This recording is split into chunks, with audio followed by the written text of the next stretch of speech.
Hi everybody, this is Dr. L, and I'm going to talk to you about the words toxin and poison and look at a couple of examples.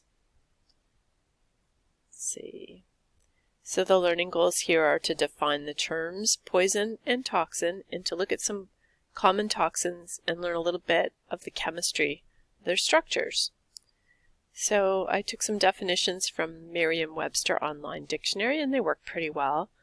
A poison is a substance that by its chemical action can kill or injure a living being, while a toxin is a poisonous substance that is a specific product of the metabolic activities of a living organism. For our purposes, we're just going to use the term toxin for both of these things. Let's look at a couple of examples, starting with arsenic. Arsenic is a naturally occurring element that's quite abundant in the Earth's crust. It can in fact occur in many chemical forms. It is very toxic. For example, it is a known carcinogen or cancer-causing agent, and it can also just quite simply kill people quickly when it is provided at higher doses. It's an ancient and very famous way to poison people. There are records dating back to the time of the ancient Romans of people intentionally poisoning others, killing others using arsenic. There are many forms, as I mentioned, of arsenic. So arsenic can associate chemically with many other atoms and assume different forms in doing so. And those two general forms can be categorized as inorganic or organic. Organic arsenic means the arsenic atom, one or more arsenic atoms, is covalently bonded to carbon and or hydrogen. So for example, organic arsenic might be an arsenic atom covalently bonded to a methyl or CH3 group, and that's what makes it organic. Inorganic arsenic means that the arsenic atom is covalently bonded to atoms other than carbon.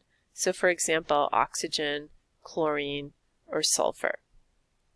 Now in this slide, which is borrowed from a slideshow by someone called Ian Leacock, the author is telling us that inorganic arsenic is the very poisonous or toxic form, and organic arsenic is non-poisonous or less toxic.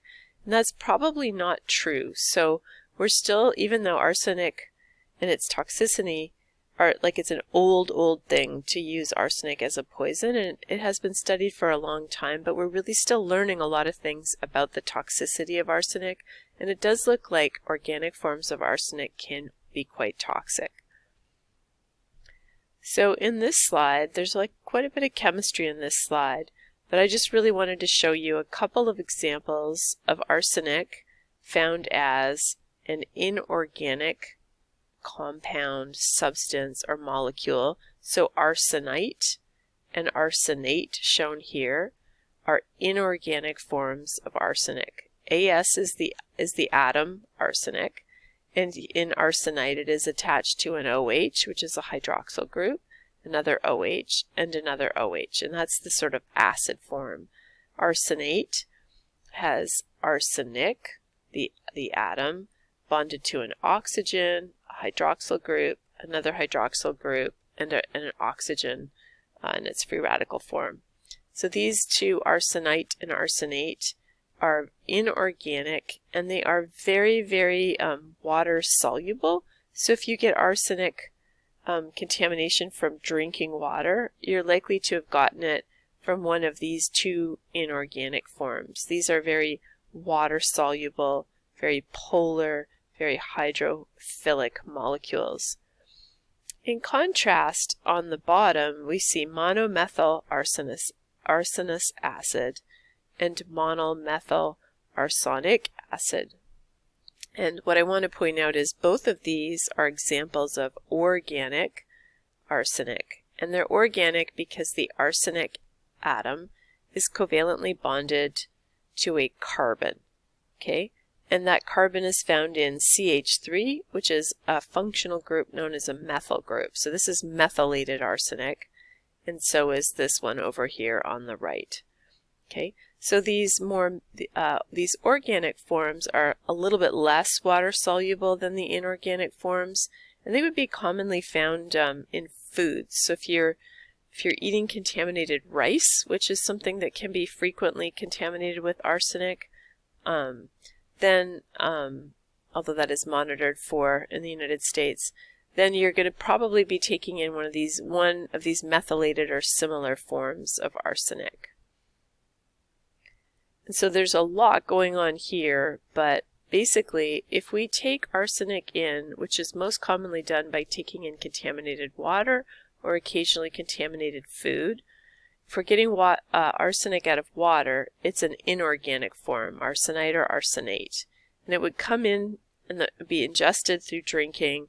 It would be absorbed in the GI tract. And then what would happen is in our human bodies, we would metabolize that inorganic arsenic to various forms of organic arsenic. So MMA and DMA, these are organic arsenic forms. So in the body, the arsenic will be converted from one type of molecule to another type of molecule. The arsenic persists, but it will get methylated, and that will change what happens to the arsenic. So one of the things that will happen then is eventually the arsenic will be excreted largely in our urine, but the methylation of the arsenic will also allow it to target different cells and other structures in our bodies. So it looks like it will increase the toxicity of the arsenic, and that's something that's still being actively studied. But in short, when we take inorganic arsenic into our body, our metabolism methylates the arsenic, thereby turning it into organic arsenic, and that methylation allows the arsenic to be excreted in our urine, which is a detoxification process because it gets the arsenic out of our body, but it also increases the toxicity of the arsenic while it's in the body. So it's both something that methylation is both something that increases toxicity by making it more bioavailable, and also decreases toxicity by ultimately allowing the body to remove it. So it's complicated.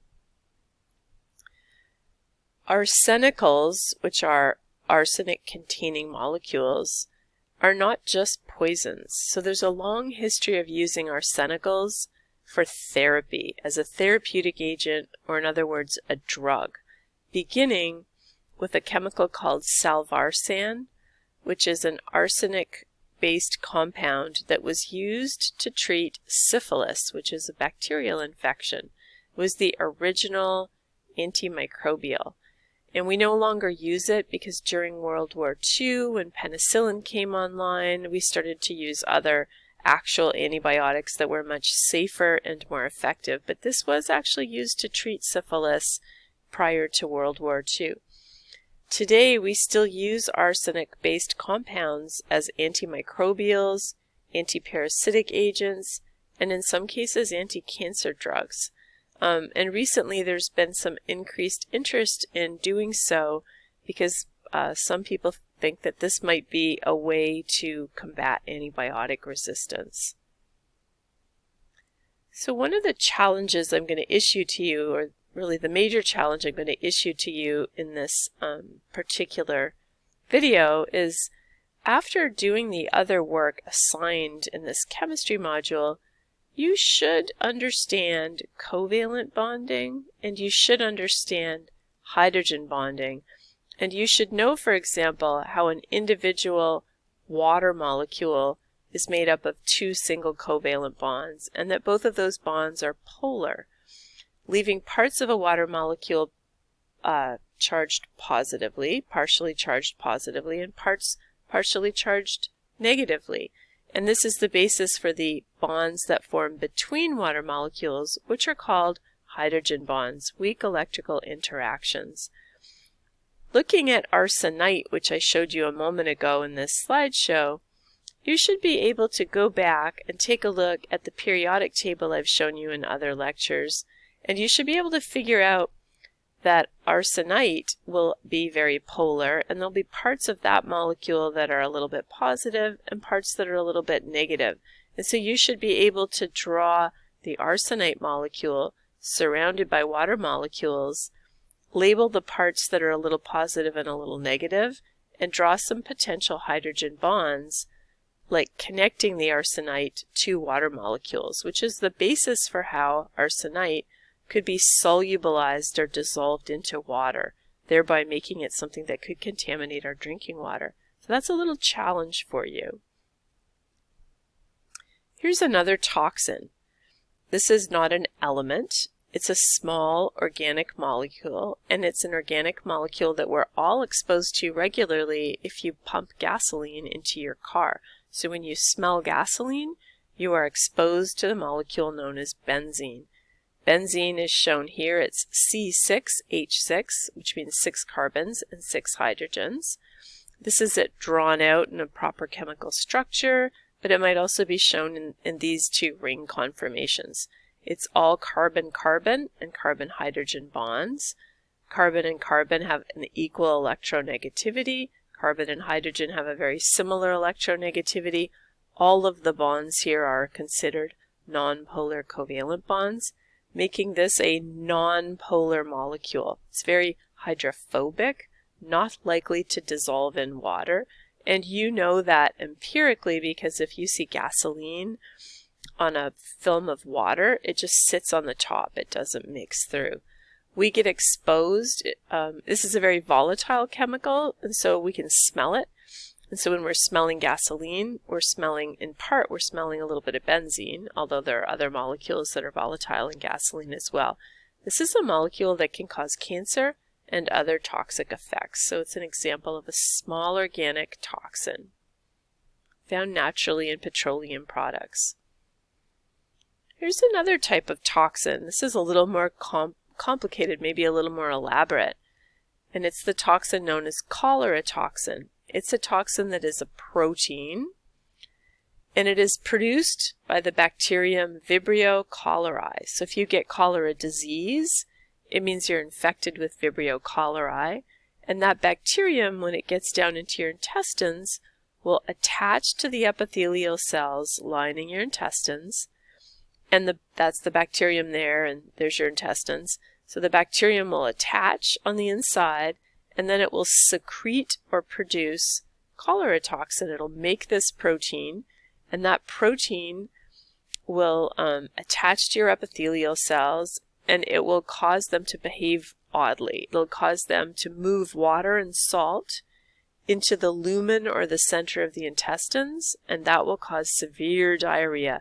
And if left untreated, you can dehydrate and die. And this is particularly true for young children or babies or people who have other health, like people who have health problems. Cholera can be a very dangerous and deadly disease. So cholera toxin is a protein toxin. Proteins are pretty large molecules. They are in fact one of the 4 macromolecules found in living things. Proteins are made out of the building blocks that are called amino acids, and that's an amino acid shown here. Amino acids are connected together through a kind of covalent bond called a peptide bond, and you'll get these strings of amino acids which then fold and then fold again into what are called peptides, and then those peptides can associate with other peptides.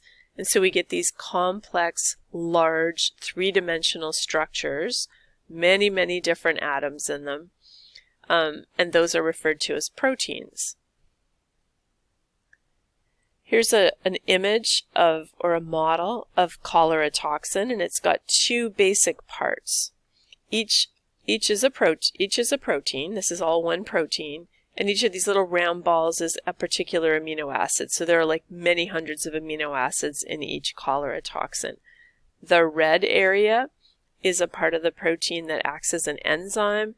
It's what disrupts the internal signaling of those intestinal epithelial cells, tricking them into moving water and sodium out of the cell and into the center of the intestine, and therefore causing diarrhea. And then this other part, which is shown in blue, is what lets the cholera toxin bind or attach to the human epithelial cells. So the blue part targets those cells, and then the red part disrupts them. So it's a pretty potent combination. Oddly, cholera toxin